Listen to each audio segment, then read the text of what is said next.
La semana pasada hablamos sobre cómo estar seguros que la Biblia es la palabra de Dios. Hoy hablaremos sobre cómo ser salvo y saberlo. Yo estaba en el hospital. Una mujer estaba muriendo, su familia ahí con ella. Una ocasión tan triste y difícil. Alguien mencionó que ella no estaba lista para morir porque no conocía al Señor, no era salva. Y dije, ¿le importa si yo hablo con ella? Con amabilidad y cortesía, me acerqué a la señora y le dije, señora, quiero hablarle sobre el Señor Jesucristo. ¿Le gustaría saber cómo puede estar segura de que va a ir al cielo? Y ella respondió que sí.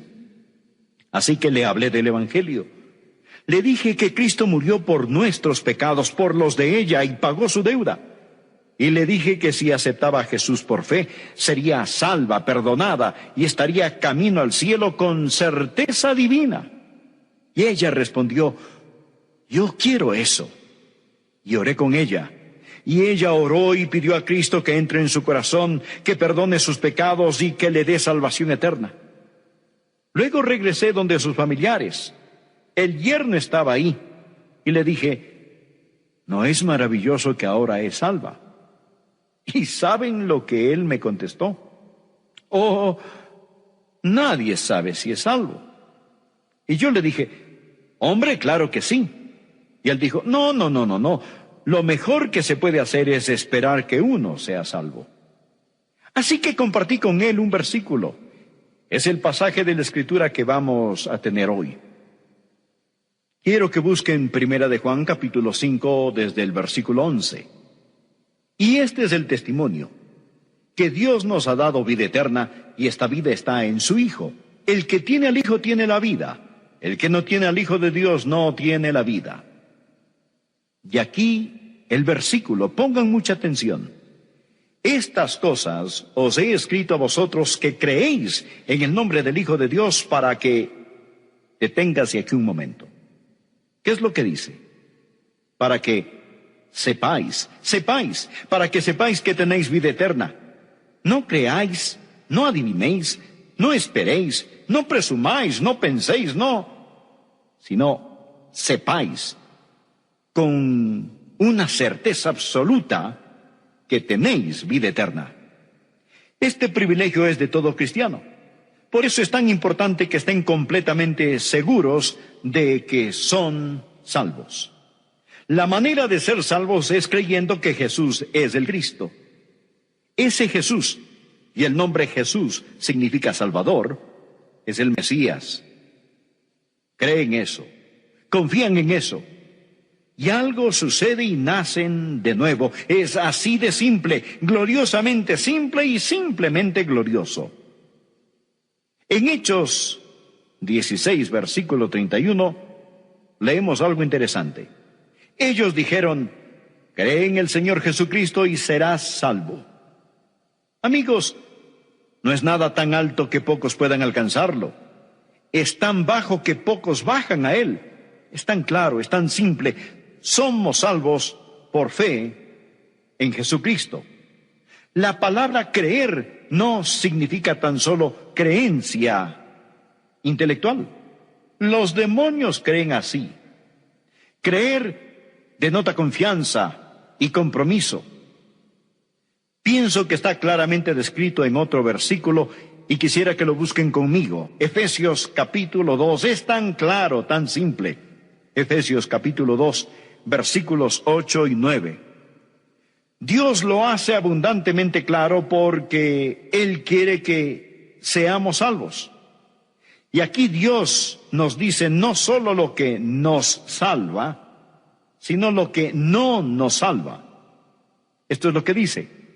Pongan atención. Porque por gracia sois salvos por medio de la fe, y esto no de vosotros, pues es don de Dios, no por obras para que nadie se gloríe. ¿Entendieron eso? No por obras para que nadie se gloríe. Él dice, porque por gracia sois salvos por medio de la fe, y esto no de quién, no de vosotros. Pues aquí está el yo nuestro.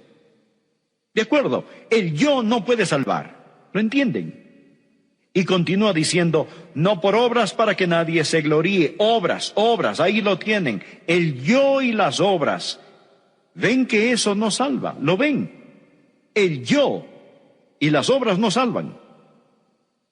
Ahora, veamos lo que sigue. ¿Por qué? Por gracia. Por gracia sois salvos por medio de ¿qué? Por medio de la fe. Eso es todo.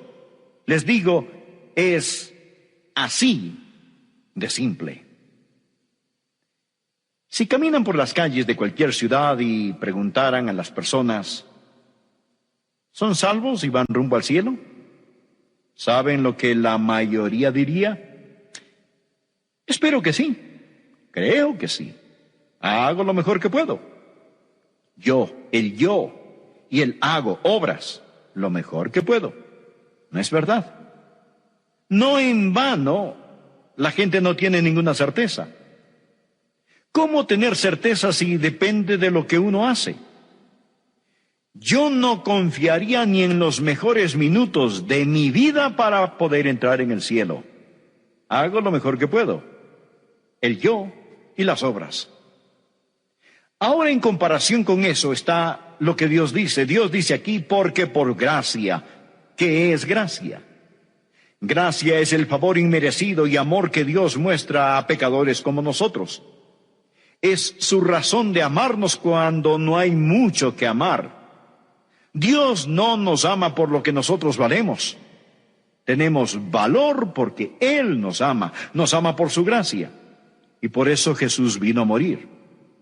Dios muestra su amor para con nosotros en que siendo aún pecadores, Cristo murió por nosotros. Eso es gracia, su gracia asombrosa, porque por gracia sois salvos por medio de ¿qué? Por medio de la fe. Gracia. Definamos una vez más estas palabras. Gracia, las riquezas de Dios a expensas de Cristo. Eso es gracia. ¿Entendido? Bueno, ¿y qué es fe? Fe es cuando renunciamos a todo y confiamos en Él. Fe no es creencia intelectual, eso es solo parte. Fe es confianza, compromiso, eso es lo que salva. Porque por gracia sois salvos por fe. Imaginen que gracia es la mano de Dios extendida desde el cielo y Dios dice, te amo, quiero salvarte. Piensen ahora que fe es su mano extendida hacia Dios. Dios pone la mano de gracia, ustedes ponen la mano de fe.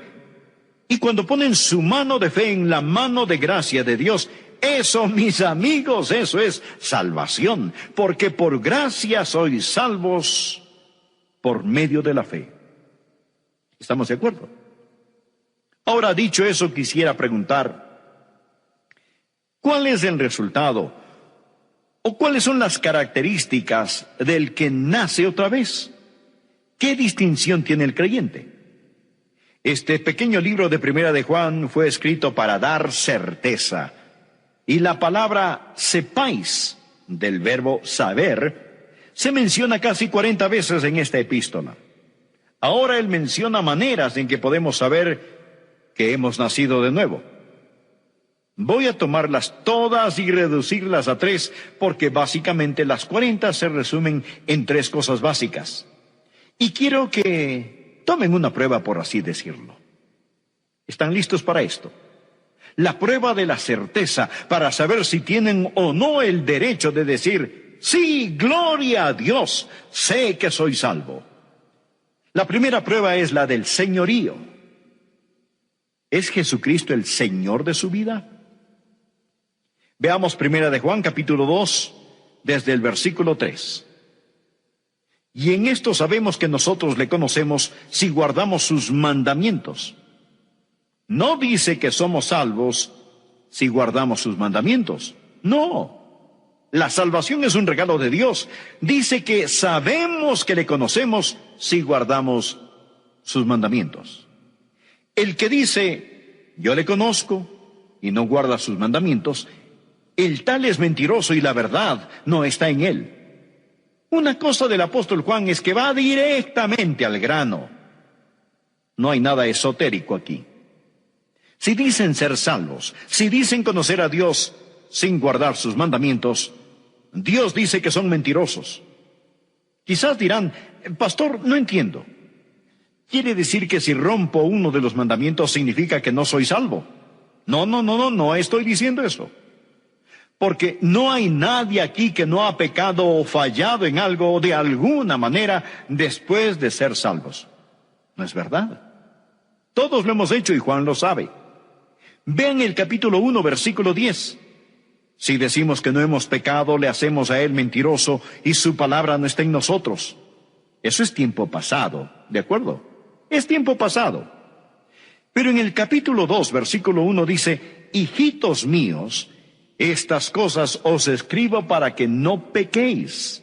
Esa es la regla, no pequéis. Pero dice, y si alguno ha pecado, abogado tenemos para con el Padre a Jesucristo el justo. Dice que es posible, es probable que pequemos y necesitemos un abogado. Necesitemos que Jesús venga y nos ayude y nos limpie de nuestro pecado. Y luego dice en el versículo 3, y en esto sabemos que nosotros le conocemos si guardamos sus mandamientos. A la final, ¿cuál es la respuesta? Por una parte, la Biblia dice que sabemos que somos salvos si guardamos sus mandamientos. Por otra parte, dice que es probable que pequemos. La clave es la palabra guardar. Miren la palabra guardar en el capítulo 2, versículo 3. Sabemos que le conocemos si guardamos sus mandamientos. Para nosotros, como hijos de Dios, sus mandamientos son nuestra guía, la meta de nuestras vidas. No deseamos salir de rumbo. Sí, a veces nos arrastra el viento, sí, a veces no miramos las estrellas, cierto, a veces fallamos, y hay veces que a lo mejor navegamos mal, pero el gran deseo de nuestra vida es guardar los mandamientos de Dios, y Juan dice, si no tienen ese deseo, necesitan ser salvos. Ahora viene la segunda prueba. Hay la prueba del señorío, y la segunda prueba en Primera de Juan es la de la fraternidad, la prueba de la fraternidad. Permítanme mostrarles lo que dice Juan sobre esto. En Primera de Juan, capítulo 3, versículo 14. Sabemos, otra vez la palabrita, sabemos que hemos pasado de muerte a vida en que amamos a los hermanos. El que no ama a su hermano permanece en muerte. Es lo que dice Juan. Y ahora pasemos a Primera de Juan, capítulo 4, verso 20. Si alguno dice yo amo a Dios y aborrece a su hermano, es mentiroso. Pues el que no ama a su hermano a quien ha visto, ¿cómo puede amar a Dios a quien no ha visto? Y nosotros tenemos en este mandamiento de él, el que ama a Dios, ame también a su hermano. Y en el capítulo 5, versículo 1, todo aquel que cree que Jesús es el Cristo es nacido de Dios, y todo aquel que ama al que engendró, es decir, el que ama al Padre, ama también al que ha sido engendrado por él. Cuando aman al Padre Celestial, aman a sus hijos, a sus hermanos y hermanas en Cristo. Es una característica del cristiano, es una prueba. Es que cuando somos salvos, queremos estar con los hijos de Dios. Es una buena relación con los hijos de Dios. Claro que siempre habrá gente que diga, oh, yo puedo adorar a Dios a solas. No necesito ir a la iglesia. Dios ve mi corazón, sabe que le amo. No necesito reunirme con los hermanos. Entonces, ¿por qué Dios nos exhorta diciendo, no dejando de congregarnos? ¿Por qué Dios siempre nos dice que cuando lo amamos, tenemos que amar a nuestro hermano y hermana? Tenemos que amar a los hermanos. ¿Lo ven? Este es el razonamiento. Pongan mucha atención. ¿Por qué la fraternidad es prueba de salvación? Pues lo que sucede al ser salvo es esto. Recibimos una naturaleza divina. Sabemos que somos partícipes de la naturaleza divina. ¿Y cuál es la naturaleza de Dios? La naturaleza de Dios es amor. Veamos juntos en Primera de Juan, capítulo 4. Amados, amémonos unos a otros. Y ahora escuchen esto. Porque el amor es de Dios. Todo aquel que ama es nacido de Dios y conoce a Dios. El que no ama no ha conocido a Dios, porque Dios es amor. No hay que ser un científico para entender esto. Al nacer de nuevo, nacemos de Dios. El Espíritu Santo entra en nosotros y somos hechos partícipes de la naturaleza divina. ¿Y qué es la naturaleza divina? Dios es amor. Si tenemos esa naturaleza, entonces tenemos amor, ¿verdad? Si no hay amor en nosotros, no hemos sido hechos partícipes de la naturaleza divina. Y no habla aquí solamente de amar a Dios, habla de amarnos unos a otros, porque Dios es amor. Sería absurdo que alguien diga, he nacido de Dios, el Espíritu Santo vive en mí, tengo la naturaleza de Dios, he nacido de Dios, pero simplemente no siento ningún amor. Amigos, hay la prueba del señorío y la prueba de la fraternidad. Está ahí, a la vista de todos. Y la tercera prueba es la prueba de relación. La prueba de señorío, de fraternidad y la prueba de relación. La salvación es una relación vital con el Señor Jesucristo. Primera de Juan, capítulo 5, verso 11. Y este es el testimonio, que Dios nos ha dado vida eterna y esta vida está en su Hijo. Recordemos esto. ¿Quién es el Hijo de Dios? Jesucristo. Esta vida está en su Hijo. El que tiene al Hijo tiene la vida. El que no tiene al Hijo de Dios no tiene la vida. Estas cosas os he escrito a vosotros que creéis en el nombre del Hijo de Dios, para que sepáis que tenéis vida eterna y para que creáis en el nombre del Hijo de Dios. Aquí se está hablando de una relación con Jesús. Habla sobre tener al Hijo, conocer al Señor Jesucristo. Primera de Juan capítulo 5, versículo 13. Ponga mucha atención. Estas cosas os he escrito a vosotros que creéis en el nombre del Hijo de Dios. No dice, estas cosas os he escrito a vosotros que creíais, tiempo pasado. No, esto es tiempo presente. Y aquí quiero decir algo que tal vez no les guste escuchar porque puede ir contra su teología. A menudo he oído decir que si uno no se acuerda de la hora, del lugar donde fue salvo, realmente no es salvo. ¿Han escuchado eso? Si no se acuerdan de la hora y del lugar, nunca fue salvo. Pero hay una pequeña falla en todo eso, y es que no está en la Biblia. Alguien lo inventó, pero no está en la Biblia. La Biblia no nos pide recordar una experiencia en el pasado como prueba de salvación. No dice, los que creyeron tienen vida eterna. Dice, el que cree. Si sabe la hora y el lugar, pues maravilloso. Yo me acuerdo del lugar y la hora. Pero si no, no significa que no somos salvos. Si están confiando en Jesús ahora, son salvos. Quizás no saben exactamente cómo sucedió. Ahora, para terminar, quiero decir esto. Es posible que sean salvos, pero no están completamente seguros. Si yo fuera ustedes, ¿saben lo que haría? Haría exactamente lo que hice, porque lo hice cuando era joven. Era salvo, creo que lo era. Aún no estoy seguro si lo era o no, pero lo iba a resolver. Es que nunca aprendí bien lo que significaba entregarse a Cristo y por largo tiempo estuve sobre un sube y baja sin saber si era salvo o no lo era. Recuerdo que una noche me detuve en la esquina de dos calles en una ciudad en el sur de la Florida. Para entonces ya sabía un poquito más de la Biblia. Alcé mis ojos a los cielos y dije, Dios, necesito estar seguro. No sé si estoy perdido y bajo convicción del Espíritu, o si soy salvo y el diablo me quiere hacer dudarlo. Una cosa que sí sé, Dios mío, es que ahora quiero estar seguro. Dijiste que si creía en ti, si confiaba en ti, me salvarías. Así que alcé mis ojos a los cielos y dije, Señor, ahora con todo mi corazón, con todo lo que soy, de una vez por todas, ahora y para siempre, confío que me das salvación. Si era salvo, lo sigo siendo. pero si no lo era, ahora sí lo soy. Solo asegurándome. Y quiero decir que desde entonces hay un río de paz en mi corazón que todavía sigue fluyendo.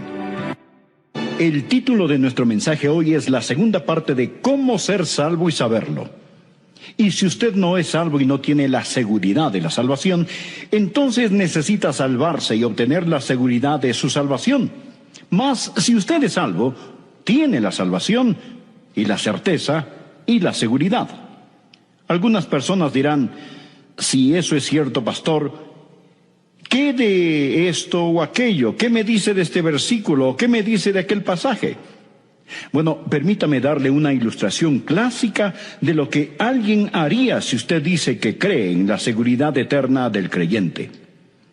Segunda de Pedro capítulo 2, en la palabra de Dios, empezando a leer en el versículo 20, Pedro dice lo siguiente: ciertamente, si habiéndose ellos escapado de las contaminaciones del mundo por el conocimiento del Señor y Salvador Jesucristo, enredándose otra vez en ellas, son vencidos, su postrer estado viene a ser peor que el primero.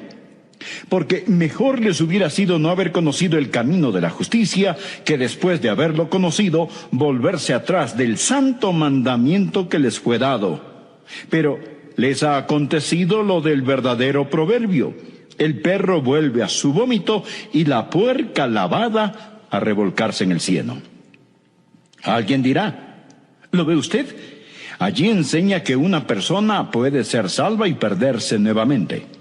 Bien, mire por favor conmigo más cuidadosamente este pasaje y pienso que usted comprenderá que no enseña que una persona salva pueda jamás volver nuevamente a ser no salva, porque en realidad enseña lo opuesto.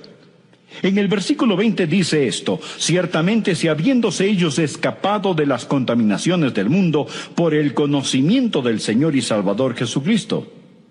De lo que está hablando aquí es de unas personas que estaban viviendo en pecado y se liberaron a sí mismas. Oyen sobre Jesús y dijeron, ese es el camino a seguir. Cambiaron su forma de vivir, pero nunca recibieron, como vamos a mostrarle, una nueva vida. Habiéndose ellos escapado de las contaminaciones del mundo, no dice que ellos eran salvos, no dice que ellos iban en camino al cielo. Habiéndose ellos escapado de las contaminaciones del mundo por el conocimiento del Señor y Salvador Jesucristo, es decir, habían oído el Evangelio. Ellos tenían conocimiento sobre nuestro Señor y Salvador Jesucristo, pero se enredaron nuevamente en el mundo. Ahora, observe la palabra enredándose. La palabra enredar literalmente significa tejer algo. Y lo que sucedió fue esto: que esta gente estaban tejiéndose a sí mismos más profundamente en el cautiverio al seguir a ciertos maestros falsos. Y todo lo que Pedro está hablando aquí en Segunda de Pedro gira sobre el tema de los maestros falsos. Hay personas que oyen acerca de Jesús, pero lo oyen de los labios de los maestros falsos. Realmente nunca aprenden qué es ser salvo, ser renacido, y se enredan a sí mismos. Ellos tejen en sus corazones y mentes ciertas filosofías y enseñanzas falsas y nunca llegan a saber el Evangelio de la gracia. Se meten a sí mismos más profundamente en el cautiverio por medio de los maestros falsos. Y cuando hacen esto, terminan en peores condiciones que al principio, antes de haber oído sobre Jesús. Ahora aquí tenemos un principio, escúchelo. Los que viven en la verdad se hacen más y más libres. Los que no viven en la verdad, los que viven en las mentiras, experimentan más y más cautiverio. Bien, aquí está la enseñanza. La reformación sin la transformación conduce a mayor degradación y condenación final. Creo que esto vale la pena que lo repita, escúchelo. La reformación sin la transformación conduce a mayor degradación y condenación final. El ejemplo clásico es el de Judas Iscariote. Jesús dijo referente a Judas: más le valdría a ese hombre no haber nacido. Judas oyó la verdad. Judas reformó su vida. Era un discípulo del Señor Jesús. Él escapó de la contaminación del mundo por un corto tiempo, pero terminó peor de lo que empezó. Jesús dijo, más le valdría a ese hombre no haber nacido. Los deseos pecadores no desaparecen con la reformación. Ellos solo están invernando y despiertan más fuertes. Esto es lo que Pedro dice, más les hubiera valido no conocer el camino de la justicia que abandonarlo después de haber conocido el santo mandamiento que se les dio. La salvación, por otra parte, le da a usted una nueva naturaleza. La reformación no le da a usted una nueva naturaleza, no cambia nada. Bueno, alguien dirá, muy bien, pero usted sabe, Pastor Rogers, si yo creo en lo que está predicando, si creo en la eterna seguridad de la salvación, yo me haría creyente y después pecaría todo lo que quiera, porque no tendría que preocuparme de nada. Ya tengo un boleto para el cielo, nunca podría perder mi salvación, por lo tanto, solo me salvo y luego a divertirme a lo grande. Simplemente puedo pecar todo lo que yo quiera. Bien, permítame decirle algo. Yo peco todo lo que quiero. ¿Sabía usted eso? Yo peco todo lo que quiero. Pero la diferencia es que yo no quiero hacerlo. Yo no quiero hacerlo. Yo no quiero pecar. Nada me haría más feliz que saber que nunca pecaría otra vez. Si hubiera algún tipo de contrato que yo pudiera firmar que dijera que sería imposible de ahora en adelante para mí pecar, creo que lo firmaría este mismo instante. Pero lo que sí sé es que yo no quiero pecar. Y si usted tiene la idea de que la seguridad eterna de la salvación es de alguna forma una licencia para pecar, ¿sabe usted cuál es su problema? Usted probablemente necesita salvarse. Verá, necesita deseos totalmente nuevos. Usted necesita deseos totalmente nuevos. Usted necesita nacer nuevamente.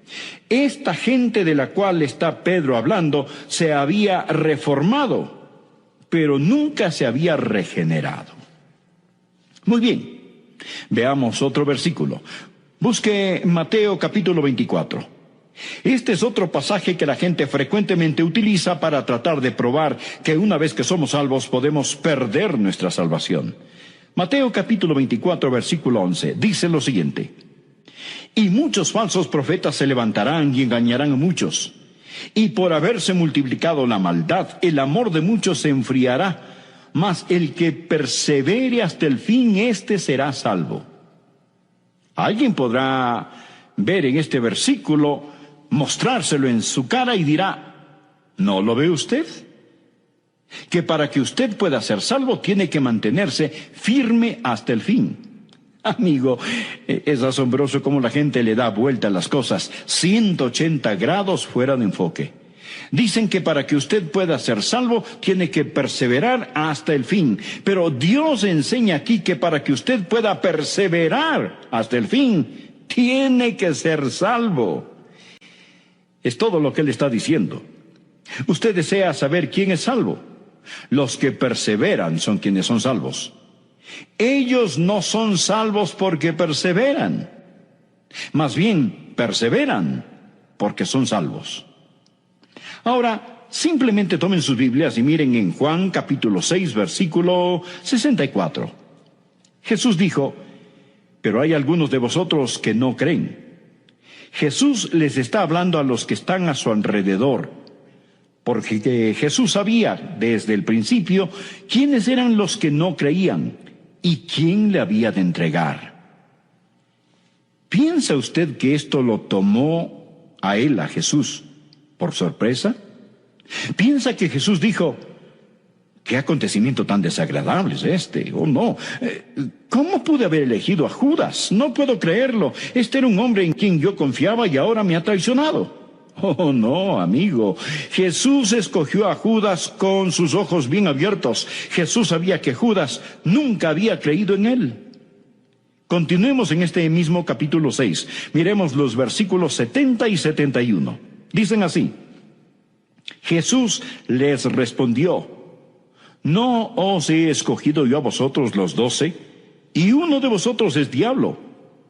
Hablaba de Judas Iscariote, hijo de Simón, porque este era el que le iba a entregar, y era uno de los 12.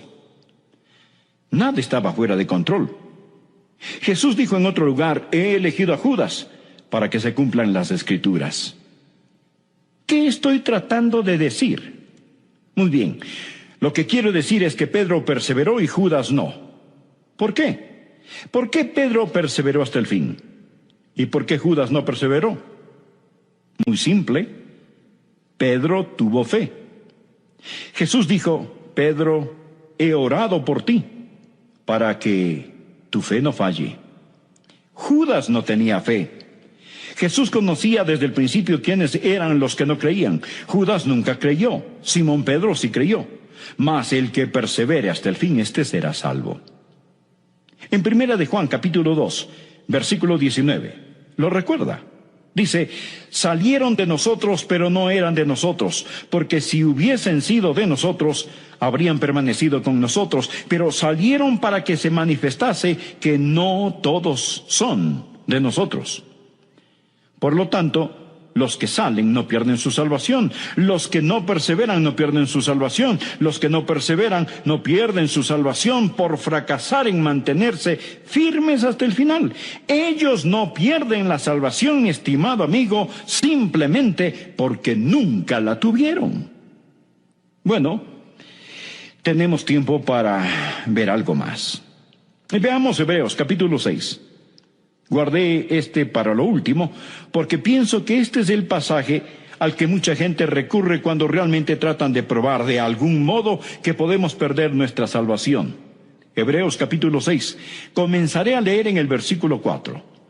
El autor de Hebreos está hablando en el capítulo 6 de algo imposible. Él dice que algo es imposible. Dice lo siguiente: porque es imposible que los que una vez fueron iluminados y gustaron del don celestial, y fueron hechos partícipes del Espíritu Santo, y asimismo gustaron de la buena palabra de Dios y los poderes del siglo venidero, y recayeron, sean otra vez renovados para arrepentimiento, crucificando de nuevo para sí mismos al Hijo de Dios y exponiéndole a vituperio. Luego, Él nos da una ilustración. Porque la tierra que bebe la lluvia, que a veces cae sobre ella, y produce hierba provechosa a aquellos por los cuales es labrada, recibe bendición de Dios. Pero la que produce espinos y abrojos es reprobada, está próxima a ser maldecida, y su fin es el ser quemada. Pero en cuanto a vosotros, oh amados, estamos persuadidos de cosas mejores y que pertenecen a la salvación, aunque hablamos así. Muy bien, regresemos al versículo 4. Algunas cosas son imposibles. Dice que para cierta clase de personas, si hacen ciertas cosas, es imposible que renueven su arrepentimiento. Es imposible. Si se han apartado o recayeron, dice la Biblia, es imposible que sean otra vez renovados para arrepentimiento. Ahora le digo esto: si usted usa Hebreos 6, comenzando en el verso 4, y prosiguiendo con los demás versículos, si usted utiliza este pasaje para probar que una persona puede perder su salvación, prueba mucho más de lo que usted desea. Prueba demasiado. Porque, ¿qué prueba este pasaje? Prueba que si usted fue una vez salvo y perdió su salvación, si esta es la forma en que usted usa estos versículos, también prueba que usted nunca podrá salvarse otra vez. ¿No es esto correcto? Si recayeron o se han apartado, es imposible para ellos ser nuevamente renovados para arrepentimiento. Por lo tanto, si usted no cree que una vez salvo, siempre salvo, usted tiene que creer que 2 veces perdido, siempre perdido. ¿Entiende lo que estoy diciendo? Dice, si usted usa este versículo de esta manera, Si usted trata de hacer que estos versículos prueben que una persona puede ser salva y perder su salvación, si esto es lo que usted trata de probar con este pasaje, entonces sea honesto. Porque decir que una vez que pierdan su salvación, estas personas nunca podrán salvarse otra vez. Es imposible que sean otra vez renovadas para arrepentimiento. Entonces, ¿de qué estamos hablando? ¿De qué habla el pasaje? No está hablando de gente que eran salvos. Usted me pregunta, pastor, ¿cómo sabe usted que no está hablando de gente que ha sido salva? Bien, mire el versículo 9. Pero en cuanto a vosotros, oh amados, estamos persuadidos de cosas mejores y que pertenecen a la salvación. ¿Lo ve? Él no está hablando aquí acerca de personas salvas. Él está hablando de personas quienes llegan al umbral o entrada de la salvación y se desvían. Es imposible para estas personas, quienes han entendido el Evangelio de Dios, que saben la verdad y se apartan conscientemente de la verdad con sus ojos bien abiertos. Es imposible traer a esta gente al arrepentimiento. Estas personas han cometido el pecado imperdonable. Observemos, fueron iluminados una vez. La entrada de la palabra de Dios emana luz. Muchos han escuchado un mensaje como este y han sido iluminados. Gustaron del regalo celestial. Al nosotros predicar, han oído sobre Jesús, han sido partícipes del Espíritu Santo. El Espíritu Santo de Dios ha agarrado fuertemente sus corazones, han gustado de la buena palabra de Dios, han oído la exposición de la palabra y del poder del mundo venidero, han gustado de todo esto, pero se han apartado. Y si ellos recayeron, no está hablando de una persona que peca en ignorancia, que peca sin entendimiento, pero habla de una persona que peca con sus ojos muy bien abiertos. Una persona que dice, yo no quiero a Jesús. Le daré una ilustración. Supongamos que usted va al supermercado y en la sección de carnes y productos lácteos hay una mesa con trocitos de queso, unos bocadillos para que los clientes los prueben. Usted se acerca, toma uno, lo prueba y le fascina el queso. Y quizá diga, oiga, este queso es realmente extraordinario. Por favor, deme 2 libras. Bueno, le preparan y envuelven las 2 libras de queso, lo ponen al lado de la registradora y usted ve el número que aparece en la caja registradora y dice, espere un minuto, ¿qué es eso? Y la cajera responde, ¿eso? Es su queso. Usted le dice, un momento, debe estar bromeando. ¿Usted espera que yo pague tanto dinero por ese queso?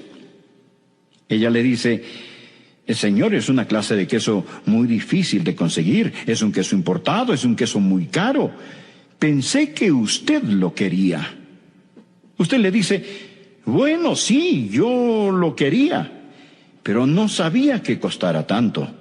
Ahora no lo quiero. Aquí tenemos a un individuo quien ha gustado, ha olido el queso, sabe lo que es porque incluso lo saboreó. Él está consciente exactamente de lo que está haciendo, pero él dice, yo no pagaré ese precio, y se va.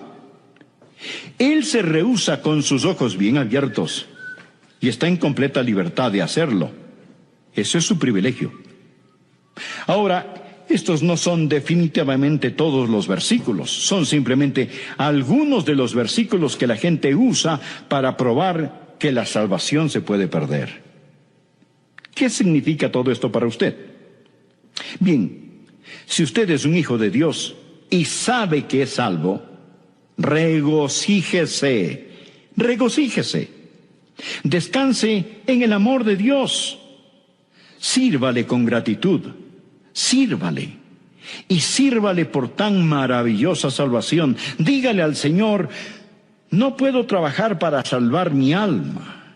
Es el trabajo que ya hizo mi Señor, pero trabajaré como un esclavo a causa del amor del precioso Hijo de Dios. Si usted es salvo, simplemente cante una y otra vez, Oh gracia admirable, cuán dulce es, que a mí, pecador, me salvó. Perdido estaba yo, mas vine a sus pies. Fui ciego, y él visión me dio. Padre, sella este mensaje en nuestro corazón,